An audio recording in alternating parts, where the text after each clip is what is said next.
Magandang gabi. Mag-ano tayo, magkwentuhan ba? May isang tanong ba, bakit ba mahiya ang tao? Bakit walang hiya ang tao? Ano ba ang mas mabuti, walang hiya or mahiya? Marunong mahiya ang tao? Siguro depende kung anong sitwasyon tayo, ano? Walang hiya. Walang hiya tayong magsabi ng katotohanan. Pwede yan. So, positibo yan na aspeto ng hiya. Yung mahiya tayong magsabi ng katotohanan ay negatibo yan, hindi ho ba? No? So, bakit tayo mahihiya?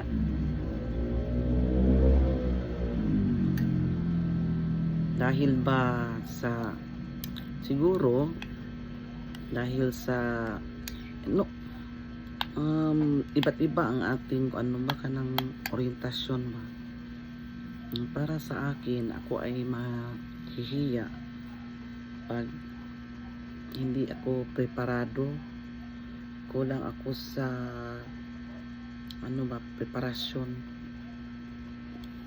I'm not equipped to do something, especially when I'm going to deliver a speech or to give a message.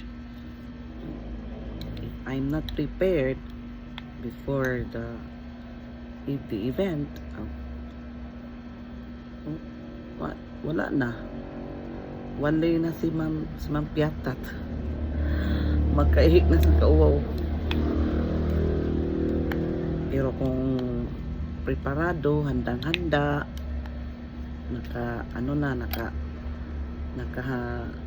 lista na yung mga punto na dapat isabi sa tao o imensahe, okay na. Walang hiya na sa mga piatat or hindi na mahihiya. Pero sa tao, kung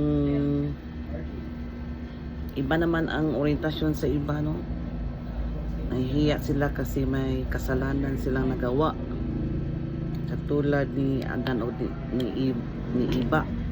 Si Adam and Eve. They were ashamed of what they did.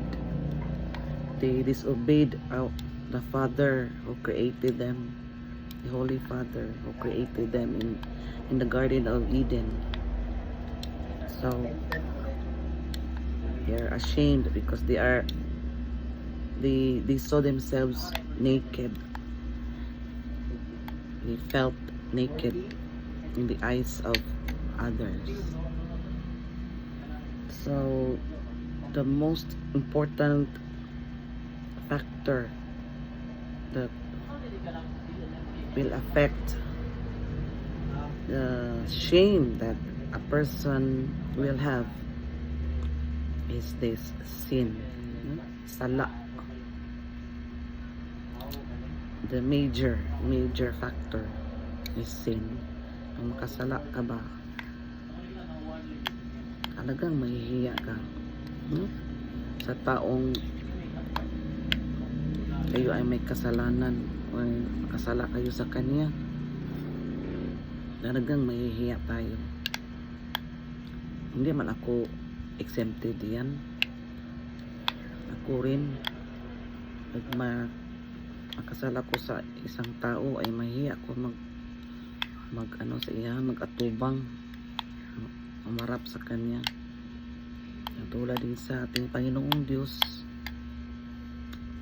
pag ako'y naging suwail ay mahihiya kung maghingi sa Diyos ng mga blessings. Ganon pa man, so, sa akin ng sariling opinion, iwasan ko talaga ang